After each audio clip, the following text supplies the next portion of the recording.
ikiganiro The Coach RB and Mike Show aho tuganira kuri business mu ngingo zitandukanye. Hanyuma aho muri hose kandi ndaza kuba ndeba nibi n'ubutumwa mugenda mutwoherereza ndabusoma mu kanya witabuza hano imbere yanjye.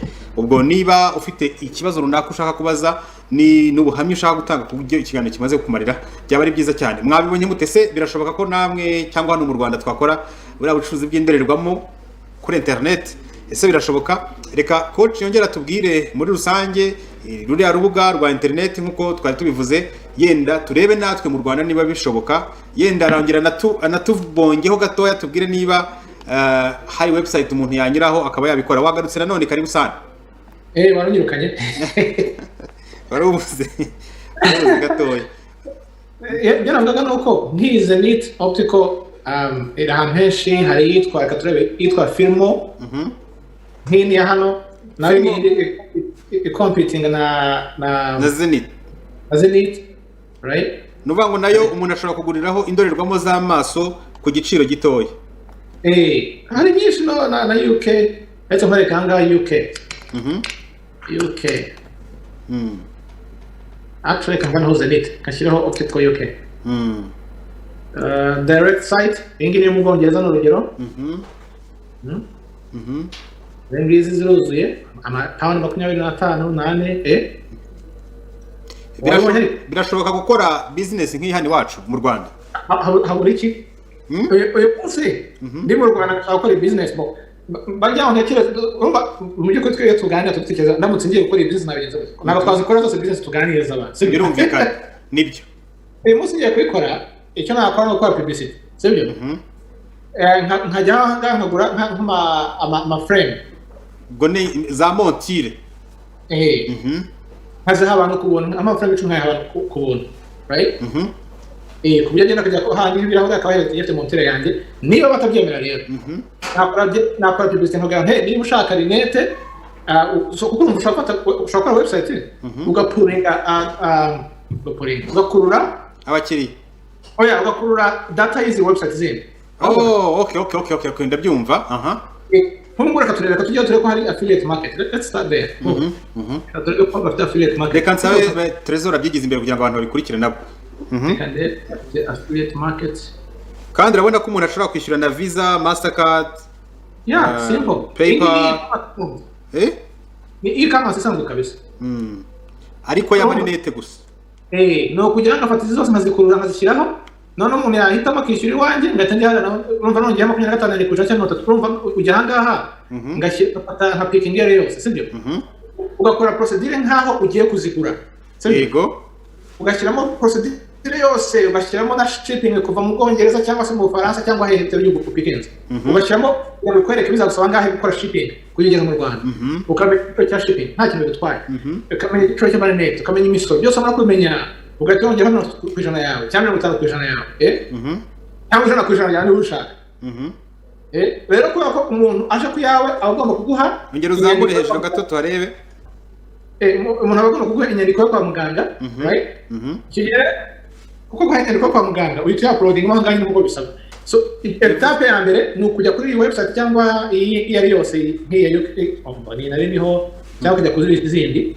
No kuvanga impamvu uri gutanga izo za UK no kugira ngo zibera abantu reference nkaho twakwigira dukwiye kwigira no kubigiraho kuko ziri hafi yanyu kurusha ahangaha sibyo ari nyinshi wandikemo optical database none ukajya ugakora sambura nkaho ushaka kugura yakwereka step by step ibyo kubaza mezire byose kubishyiramo wagira aho kubishyira nko kubishyira ugaterekeraho gusa ariko mazaditaye baguhaye ugahita ugakaye ibyawe ku buryo umukiriya wese kubajije bahita baguhereza. None ikintu ushaka cya kabiri cyo nakora namaze kumenya ugomba etape ya mbere no kumenya ama details sibyo etape ya kabiri ndimo kora ko bafite affiliate market kamande ko bafite affiliate market ndabona nayi hari shipping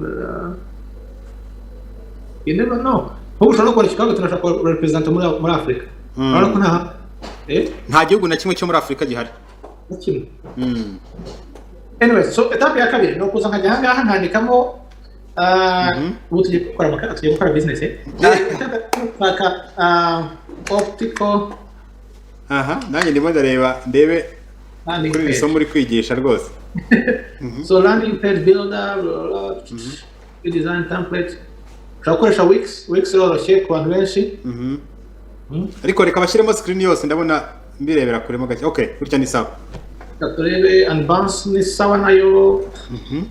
Ko ngenda shaka landing page gusa ariko abantu ahantu bajya bakiyandikisha. Okay? Landing page. So bano hano kiro landing page. Lead pages ni sawa. Katujyaho turebe. Ndakanda hano kuko nta mushaka byose. Njya kuri template. Ubwo ahangaha uyu munsi urabona ko twagiye kubwira cyane cyane nk'abana bizi ibijyanye na computer by'umwihariko abizi ubucuruzi. Ibi ni ibintu mwakwikorera abantu bagraduatinze kandi ku giciro gito, ku gishoro gito kandi byagirira akamaro abantu benshi. Ibi ntabwo byatwara amafaranga menshi cyane rwose, n'amafaranga makeya ushobora gushora nk'abantu mwize rwose ibintu bijyanye na computer management, business and computers, abize BIT, abize business management. Ibi ni ibintu namwe mwakwikorera kandi bikagira akamaro rwose. Nabize marketing namwe mwabikora ibi ngibi. Ngira ngo nicyo turi kujyamo kuri uno munsi. Komereza aho ngaho. No kuzuka gifata landing page ahangaha explore our collection, right? Ugahitamo iyo ushaka. Ahangaha urasimbuza ama image, urasimbuza amarinete, right? Bas. Hanyuma utangira ucuruzi, abantu uploading information, buy now. That's it. So noneho wangiza ugakora Facebook link, create ubuntu na Instagram, right? Noneho wangiza ukajya kuri Facebook page ugakora ad, right? Iyo ad ikoze reka turebe ubu ngubu dushyizeho optical. Nashyiraho optical. Right away urabona? Ugahita ukora urabona ni sponsored ads. Ibyo ngibyo ni byo abantu bakoze bamamaza. Nuko kwamamaza. Ugafata quartier wacu yitwa u Rwanda n'u Burundi kandi tugiye kurutagetinga. Amadolari 10 amadolari 5 watagetinga fasino, sibyo? Cyane rwose. Ugahita tujya gukora shop now, ukusha kubikora kuri Facebook, right? Amadolari 15 washaka cyangwa 20 mu kwezi kumwe, sibyo? Abana ko ntanze itingarura kuri ya website. Direct kuzana kuri ya website direct. Yabanga ya iBuy. So muri make niyo process nakora. Yagutwara amafaranga arenze 500 kuri testinga. Warangiza then wabona abantu abakiriya 10 utuma ugashyiramo energy nyinshi. Ugashyiramo energy nyinshi ukabugira batatu. Mu minsi mike yawe ikibazo cyabaho nuko ahita ufungisha andi magaza hari. Itasenye quartier hanga bagayizuye magaze nk'uko tubari mu Rwanda. Aha niko amagaze y'amanete yarameze muri quartier ari menshi cyane. Magaze ubu zose zarafunze.